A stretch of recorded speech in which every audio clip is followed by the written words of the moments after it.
Welcome back to Home Track Heroes, and you see them rolling onto your screen right now. We got buses, and not only buses, we got bus figure 8 racing, and they got a little bit of added obstacles tonight with all the different monster truck jumps. Maybe we'll see one take a ramp.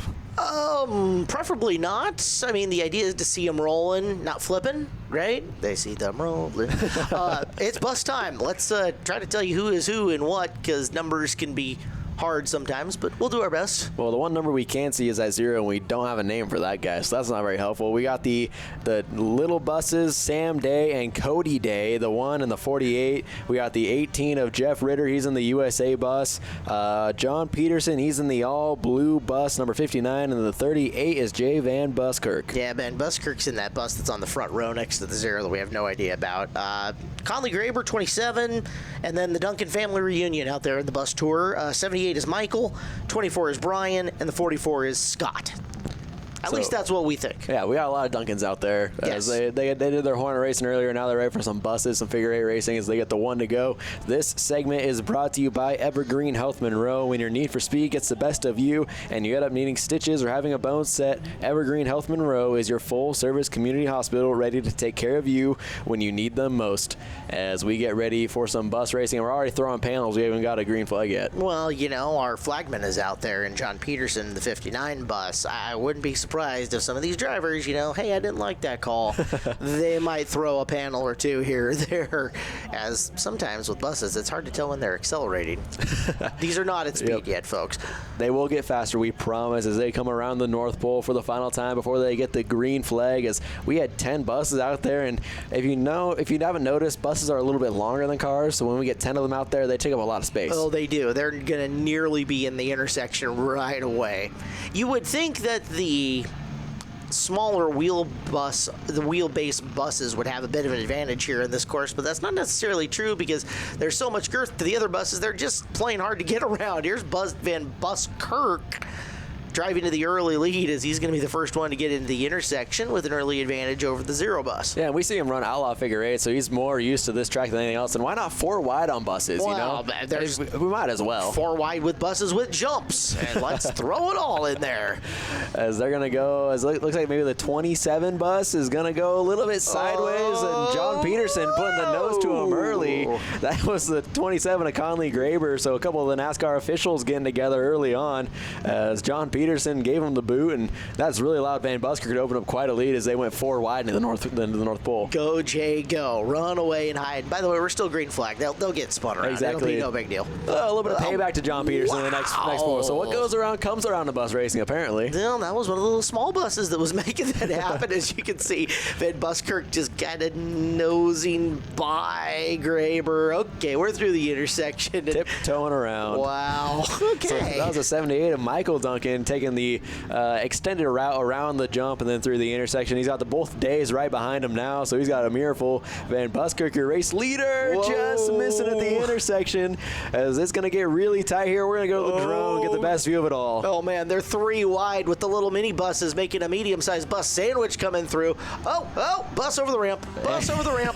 That's the 27 Conley Graber. He gets spun out in the corner number 1, and now he's going to park it up on top of some cars, and I don't think that bus is going to make it back in time for school on Monday. Well, we have high center to bus. No, you think we're going to leave it there for Monster Truck Freestyle later? That would be pretty exciting. We'll have to find out. As he's far enough off the track right now, so we'll keep it green as we're going to go back to the 78 of Duncan. He's somewhere in the running as they're going to flash back to the intersection, almost get a piece of John Peterson as we stay green for now as these buses are all over the place. This is just mass chaos. I love the buses.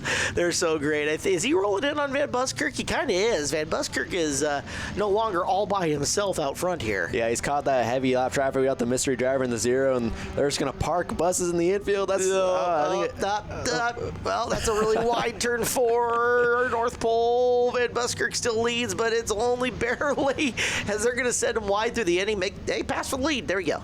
We're trying to send one of the buses. I couldn't see the number on it over another ramp, so we're really trying to jump a bus, apparently, as we got a lot of the red, white, and blue buses flashing down underneath. I think that's our new leader right there, the 78 of Duncan, but we'll just roll with it for now as he goes back through the intersection as they just sneak on through. That bus is really shortening up the intersection and making it a lot harder for these guys to get by. Well, now with this bus parked right off here off the North Pole, it's turning into a massive obstacle course course for him. Not just a figure eight, but you really got to peek your way by. As Duncan's really kind of figured out that portion of the course, swings it wide, gets a nice little run, and kind of runs away. Yeah, he's able to carry a lot more speed that way off the North Pole and into the intersection and really avoid any sort of contact as they continue to, little bus sneaking on through. That was between, I think that's the USA bus of Ritter and Duncan, your race leader. That was quite the small gap for the small bus. Well, didn't we determine that the little tiny buses were the days? Yep. So some Duncan Day kind of going on there? Exactly. All right, just checking. So we got the tactical smoke screen from Jeff Ritter in that 18 bus now through the intersection. He's just trying to smoke out that leader and trying to make it more of a race as they go around the South Pole again. As this has been exciting. If you want to come see this, look how great that is. If you want some of the best carnage in action, come to Evergreen Speedway when you see the bus racing on the schedule, because you will not be disappointed. This is not the master class in professional figure eight driving by any case, but it's fun.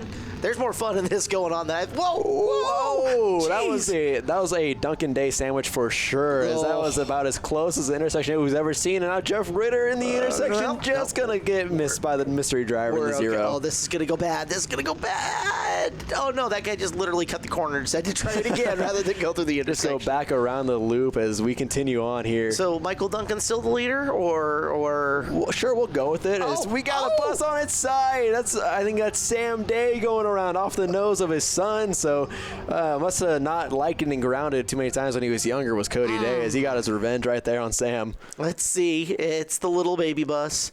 It's little baby bus on little baby bus action. You were right, Thump. Wow. We're going to take one more look at it as they're going around the South Pole. That's going to bring out the red flag, by the way. As Sam Day just going a little around and plop down on the pavement. Cody Day coming to a halt immediately to go check on his father. But there he is, Sam Day popping on out of the bus. Crowd going crazy. All right, so we've flipped a Hornet and a bus now. There's two. Wow. All right, that's enough for one show. Exactly. We can stop there. That's good. Sam Day dancing on top of the bus. He's having a good time. I hope the fans enjoyed that, because that was about as fun as it gets when it comes to bus racing. That was amazing, and that'll do it for our bus racing for this particular one. Congratulations to whoever won that. I don't know. We'll say Conley. No, Conley was up on it. Duncan? Duncan, yeah, one of the Duncans. Okay, We'll say a Duncan one. Well, the Days really stole the show there at the end. Listen, they're cool enough to bring their Hornets in a stacker trailer. We'll give them a bus win. Sound good? Exactly. All right. That works. Moving on back to some monster trucks here as we get ready for some freestyle. First up is Tim Manchester and Powerhouse. As we get ready, looks like we moved that bus out of the way, so that's one less obstacle for them. As Powerhouse getting ready, that's got to be a lot of pressure for Tim Manchester here to be the first one to start off freestyle. Yeah, interesting for him up and over. Nice air time there. I just got done seeing these guys compete on a dirt venue, and it's kind of fascinating to watch what happens when they get in and around, and they're on asphalt and everything sticks, so they can build up a little more speed, get a little more height. The louder the crowd goes, the bigger the monster trucks go too. So this is a very fan interactive portion of the show. Exactly, yeah, and it's also going to be judged off a score, so you got to try to hit a lot of jumps. You got to try to keep it entertaining, do some unique tricks. That's all they're being judged off of. And it looks like Powerhouse and Tim Manchester, he's just trying to find some good combos, some good jumps, but he almost looks kind of lost out there in Powerhouse. Yeah, a little bit. Trying to find his way around the course, although, hey, just get big air and get big speed, and sometimes that'll do the trick. As Powerhouse making its way up and through, got the front end of that up and going. Nice little jump. And it looks like that's going to do it all for Tim Manchester in Powerhouse. So a good first run, good consistent first run for our first one. We're going to move on to the California Kid, Michael Keller. And we get ready for this. It's going to be fun and exciting right here. That's the world's oldest rat rod. I believe they say it's on the body of a 1934 something or other. Little short wheelbase truck. And oh, yeah, I got that. Oh, it pulls it down. They call that a slap wheelie, by the way. And gets up on the back tires. Stand. Yeah, very cool. Yeah, so when they let the front end come down off the jump and then bounce it back up in the air, that's what they like to call a slap wheelie, and he's doing it to perfection right there. Going to go over the nice little kicker jump, destroy some cars, and why not another wheelie? He's looking great out there. Crowd's loving it. Oh, nice run for the California Kid. That's going to be the leader. Got to be the leader of the clubhouse of the first two so far. Yes, and he's still got quite a lot of time left. He's keeping a good pace going, hitting a little bit of cross jumps right there. So doing a phenomenal job as California Kid. Gonna do a nice little donut right in front of the crowd. Get a little bit of dust up for him. Right. Well, the judges react on crowd reaction here. That's what they do. So the more popular it is with the crowd, the better scores that the judges give him. And California Kid, Keller's tearing it up now. That's the first time that Keller's been in that truck in a little while. Is off their dirt weekends, they had somebody else driving it. So Keller coming out and showing out and might be earning some future trips in the California Kid. Yeah, doing a phenomenal job hitting jumps that we haven't seen anyone else hit, going sideways off some of them. Definitely think of some more unique stuff. Tries to do a little bit of front wheel stand there. Doesn't quite get enough momentum going as he's going to go hit another jump quickly and try to keep his run going. Another monster wheelie for him. He might just leave the track that way. That's a phenomenal way to leave. Exit stage left, Nice run by Keller. They get somewhere between a minute and a half to 2 minutes to make their freestyle runs, and Keller is absolutely making the most of this, and we're not done. Yeah, he's a little bit of a fake exit, I'm going to leave, and nope, I'm coming right back, going to hit a big jump, get some big air, and going to come right back up in front of the crowd again. That's the encore, when Garth leads the stage, and then the crowd cheers him on. No, come back, no, come back. All right, that's what we just got with the California Kid. As Keller pops another wheelie coming off into, and whoa, got a little sideways. Nice donut. And that's going to end the run for California Kid. Got to be the best run out of the two so far. Is able to fill the clock all the way, and great run there. And now moving on to Identity Theft as he's going to get ready for his run and his try to really wow the crowd and take over that top spot from California Kid. This truck looks awfully familiar. I have a feeling that Identity Theft looks very similar to another monster truck I've seen somewhere. Maybe he might have stole his identity.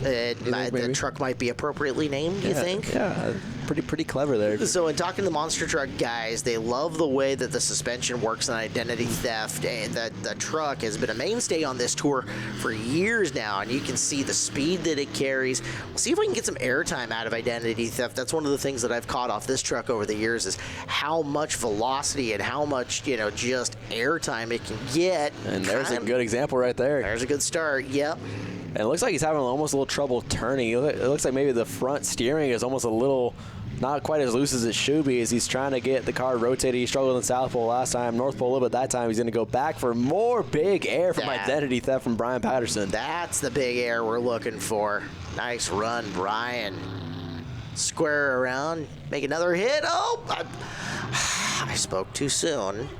Gotta be the good old commentator's curse. Now we flipped a Hornet, a bus, and a monster truck. Wow, and that is quite the eventful day, and that's going to end his run early. Brian Patterson, a little bit of disappointing run there in Identity Theft. We're going to move on to Spitfire. We saw him win the race earlier, almost a little bit by default. Him and Rockstar were both neck and neck at the finish line, and now Spitfire and John Bruce out here trying to wow the crowd in freestyle and make it 2 for 2 on the night. Not to give you guys any spoilers or anything, but you're going to want to watch the front end of Spitfire here, because Spitfire's got those two little nozzles that it will shoot something out and light her on fire like a real fire-breathing dragon. It's one of the coolest things about this truck. As we see John Bruce and Spitfire carrying some pretty good pace so far, carrying some good speed, lining up the jumps fairly quickly as he's continuing to roll on his freestyle run. I'm told that the body and chassis combination to this truck is very similar. And here comes Rockstar jumping out at the very end. You can see Rockstar kind of flashing into the screen. Yeah, Rockstar's going to spoil John Bruce's freestyle run as they're going to go for a couple jumps right here. John Bruce ending up his freestyle run. Nice little kicker. And then here comes Rockstar. He's going to take over the show right here. All right. So Bill and Lorna Payne and Rockstar, they are the mainstays here of this tour. And you can see they can do some wild things with that dual controlled monster truck. If you don't see a slap wheelie, maybe even a stoppie, which is kind of the opposite of the slap wheelie, where they come up on the front wheel stand and then scoot the truck forward. They've been really good at that. Let's see if they can pull one of those off. Carrying a ton of speed through the course. Some of the biggest air we've seen. Nice little slap wheelie there. Line up for the next little jump as they're hitting those jumps nice and sideways and carrying a ton of speed, and it's very entertaining. The crowd's loving it. Yeah, Rockstar's always a big fan favorite. You see a lot of Rockstar t-shirts come through the grandstands as Bill and Lorna did a great job on their run. All right, that'll do it for Monster Truck Freestyle. Back with more here on Home Track Heroes.